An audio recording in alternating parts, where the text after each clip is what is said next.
প্রিয় শিক্ষার্থী বন্ধুরা, আসসালামু আলাইকুম। আজ আমরা শিখব একই ইংরেজি শব্দের ভিন্ন অর্থ, অর্থাৎ শব্দ এক, বানান এক, কিন্তু অর্থ ভিন্ন। আপনারা প্রথম থেকে শেষ অবধি আমাদের সাথে থাকুন, আশা করি অনেক কিছু শিখতে পারবেন।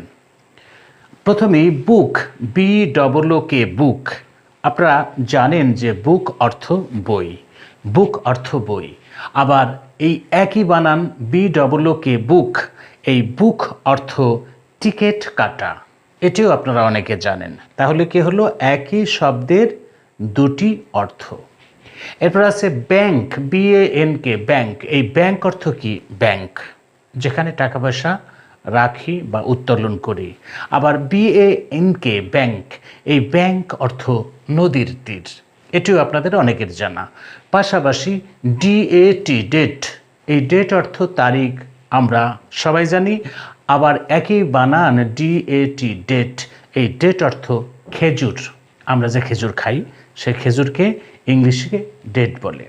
এরপর আছে MATCH, ম্যাচ, MATCH, ম্যাচ, এই ম্যাচ অর্থ খেলা, ম্যাচ অর্থ খেলা। আবার MATCH, একই বানান ম্যাচ, MATCH, ম্যাচ, এই ম্যাচ অর্থ মিল করা, একটার সাথে একটা মিল করার নাম ম্যাচ। আবার ম্যাচ অর্থ খেলা। এরপর আছে RIGHT, রাইট, RIGHT, রাইট, এই রাইট অর্থ সঠিক। আবার RIGHT, রাইট, একই বানান একই শব্দ, এর অর্থ হচ্ছে অধিকার, অধিকার। এরপর আছে WATCH, WATCH কি? ওয়াচ, এই ওয়াচ অর্থ ঘড়ি, আমরা সবাই জানি।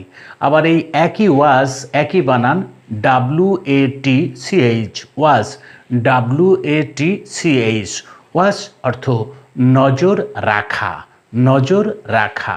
এরপর আছে KIND, kind, KIND, kind, kind অর্থ দয়ালু, কাইন্ড অর্থ দয়ালু।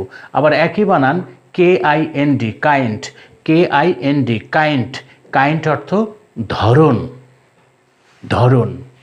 এরপর আছে fine, FINE, fine, FINE, fine, fine অর্থ সুন্দর, আমরা সবাই জানি।